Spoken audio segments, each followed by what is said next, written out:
Tax payers के लिए good news, budget में मिलेंगे 4 बड़े तोहफे। देश का बजट आने में अब कुछ ही दिन बचे हैं। वित्त मंत्री निर्मला सीतारमण 1 फरवरी को अंतरिम बजट पेश करेंगी। चुनावी साल होने के चलते इस बार पूर्ण बजट नहीं आएगा। जो नई सरकार चुनकर आएगी उसकी पूर्ण बजट पेश करने की जिम्मेदारी होगी।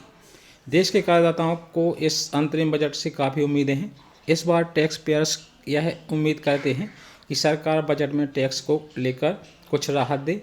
आइए जानते हैं इस बार टैक्स पेयर्स क्या उम्मीदें लगाए बैठे हैं। खत्म ना हो old tax regime. Tax payers वित्त मंत्री से यह उम्मीद लगाए बैठे हैं कि वे ओल्ड टैक्स रिजीम को ख़त्म न करें। टैक्स पेयर्स को शंका है कि सरकार नए टैक्स रिजीम के आने के बाद ओल्ड टैक्स रिजीम को ख़त्म कर सकती है।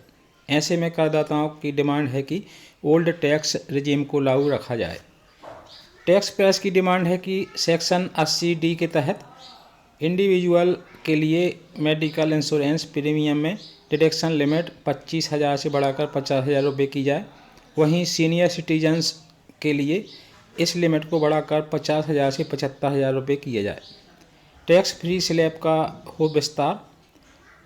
कई वेतनभोगी कर्मचारी टैक्स फ्री स्लैब में विस्तार की उम्मीद कर रहे हैं। वे चाहते हैं कि सरकार 8 लाख तक सालाना सैलरी को टैक्स फ्री कर दे। इस समय टैक्स पेयर नए टैक्स रिजीम में 7 लाख के सालाना वेतन पर टैक्स देनदारी से बच जाते हैं। कैपिटल गेन टैक्स को किया जाए सरल। लोगों की मांग है कि कैपिटल गेन टैक्स का सरलीकरण किया जाए। मौजूदा कैपिटल गेन टैक्स रिजीम की जटिलता से निवेशक परेशान रहते हैं। इसमें asset class, holding period, tax rates और निवास स्थिति जैसे कई फैक्टर्स कंसीडर करने होते हैं। एक्सपर्ट्स का कहना है कि सरकार को इक्विटी और टैक्स इंस्ट्रूमेंट के वर्गीकरण को सुव्यवस्थित करना चाहिए। लिस्टेड और अनलिस्टेड सिक्योरिटीज़ के लिए टैक्स ट्रीटमेंट को एकीकृत करना चाहिए।